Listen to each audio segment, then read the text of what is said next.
Merci.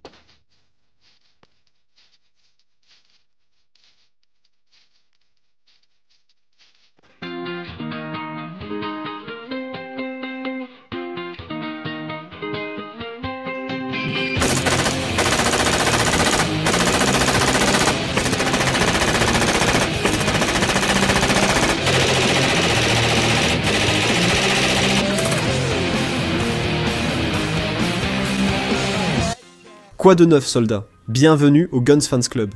Aujourd'hui, nous allons parler de l'une des carabines d'assaut les plus célèbres, efficaces, fiables, ergonomiques et dignes de confiance du marché. Qui a participé et continue de participer sur les champs de bataille les plus inhospitaliers et exigeants du monde? Et bien sûr, elle l'a toujours fait remarquablement. Donc, parce que vous me l'avez demandé par courrier. Soyez les bienvenus à tout ce que vous devez savoir sur la carabine d'assaut, ou le fusil d'assaut. HK416. Dans les années 90, l'armée des États-Unis a commencé à s'impliquer et à provoquer des conflits armés au Moyen-Orient. Dans ces conflits, il était très courant d'utiliser les forces spéciales, comme la Delta Force, pour des missions à haut risque et de grande importance. À cette époque, l'arme réglementaire standard dans l'armée des États-Unis était la carabine M4, une carabine de type Armalite. 15 assez redoutable et efficace. Cependant, en raison des caractéristiques du terrain et du climat au Moyen-Orient, le M4 ne semblait pas être à la hauteur des exigences d'une force d'élite de l'armée des États-Unis.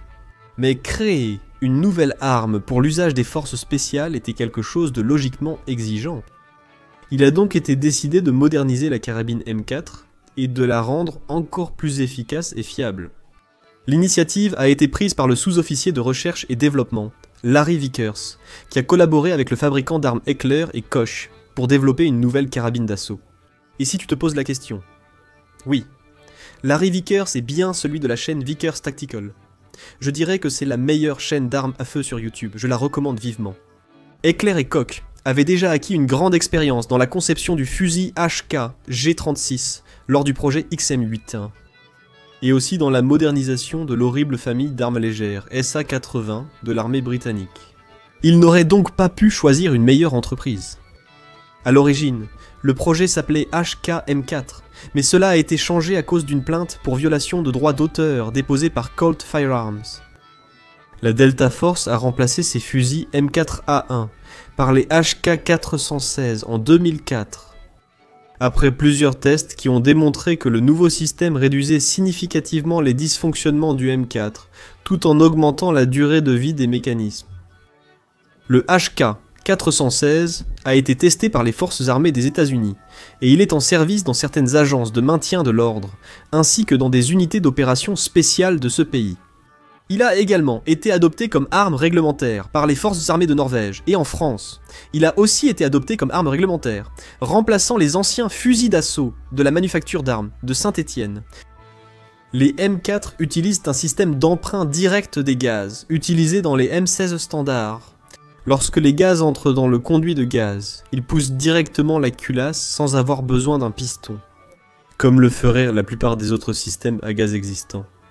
Cependant, ce système pouvait être plus sujet aux enrayements, et l'arme surchauffait également après une utilisation prolongée, ce qui endommageait une grande partie des mécanismes de l'arme. Tout cela arrivait parce que ce design permettait au gaz de combustion de pénétrer à l'intérieur de l'arme. La solution a été assez simple. Ce que HK a fait, c'est utiliser le système à gaz du HK G36 et l'incorporer à celui du M4, en ajoutant un piston à course courte qui actionnerait le système. Ce qui a résolu une grande partie des problèmes de l'arme. Les M4 et les HK416 ont beaucoup de différences, mais ce ne sont que quelques pièces spécifiques, celles du boîtier de mécanisme et des modifications liées à la résistance des matériaux. En essence, ces deux-là sont pratiquement la même arme. La réduction de la surchauffe et de la saleté de l'ensemble du porte-culasse a augmenté la fiabilité de l'arme et éliminé également les blocages. Et évidemment, cela a largement réduit le temps de nettoyage de l'arme et la tension sur les composants critiques du fusil. Selon Eckerkoch, l'expérience acquise avec le programme de mise à niveau intermédiaire du SA-80 a permis de créer le HK-416. Le HK416 est conçu avec un garde-main breveté qui comprend des rails Picatinny sur les 4 côtés, permettant de fixer de nombreux accessoires tactiques, couramment utilisés sur les M4 et M16. Les rails du garde-main peuvent être retirés sans utiliser d'outils. Le garde-main avant a un design flottant et ne touche pas le canon, ce qui améliore la précision lors du tir. Le HK416 est équipé d'une crosse rétractable réglable pouvant être ajustée sur 6 positions. La plaque en caoutchouc ou la plaque de couche de la crosse peut être concave ou convexe. Et elle possède un espace pour ranger des accessoires d'entretien, des batteries de rechange ou d'autres petits objets. Le canon du HK416 est fabriqué en acier chromé forgé à froid avec un rayage hexagonal, ce qui lui confère une durée de vie de 20 000 tirs. Il possède également 6 rayures à pas constant avec un sens de rotation vers la droite. Le procédé de forgeage à froid produit un canon beaucoup plus résistant, ce qui lui confère une grande robustesse, avec les obstructions de lame lors de séances de tir prolongées. Des modifications telles que des drains dans le porte-culasse et dans le système d'amortisseur sont disponibles, permettant au HK416 de tirer seulement quelques secondes après avoir été sorti de l'eau. Il peut être acheté comme une arme complète, ou comme un kit comprenant la carcasse de la chambre supérieure. Pour la conversion d'un M4 en un HK416, jusqu'à présent, un HK416. La version standard n'est pas en vente pour les civils, mais il existe une version du HK416 pour les civils, appelée Magnétorésistance 223, qui est étroitement dérivée de celui-ci. La version Magnétorésistance 223 est équipée d'un canon de 16,5 pouces et ne fonctionne qu'en mode semi-automatique. Celui-ci peut peser entre 3,85 et 4,47 kg. Il a une longueur comprise entre 700 et 1000 mm. Il a une cadence de tir comprise entre 700 et 900 coups par minute et une portée allant de 300 à 800 mètres, dépendant uniquement de la taille du canon. Il utilise des chargeurs Standardization Agreement de 10, 20 ou 30 cartouches, où il peut également utiliser le chargeur BET CMAG de 100 cartouches. Une arme basée sur le HK416 et le fusil de combat HK417, chambré pour le 7,62 par 51. OTAN. Celui-ci utilise une munition de plus grande puissance et est destiné aux portées moyennes. Il combine l'ergonomie des fusils dérivés de l'Armalite 15 avec la puissance et la précision d'un M14, ce qui lui confère une grande fiabilité, puisqu'il possède le système de piston à gaz du HK416. Ils sont très polyvalents et peuvent être utilisés comme fusil de sniper ainsi que comme fusil d'assaut, en plus bien sûr de leur rôle de fusil de combat.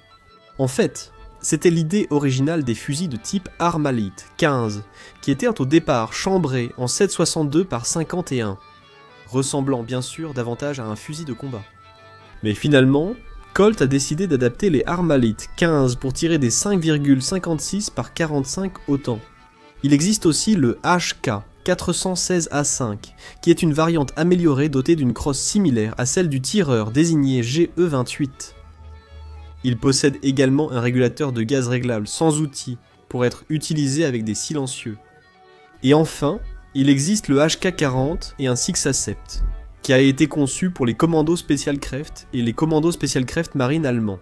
Sur ceci, un nouveau sélecteur de sécurité a été installé, qui pivote de 45 degrés au lieu de 90 degrés. Comme les sélecteurs de sécurité standard des M16 M4, et aussi de tous les types de Armalite 15.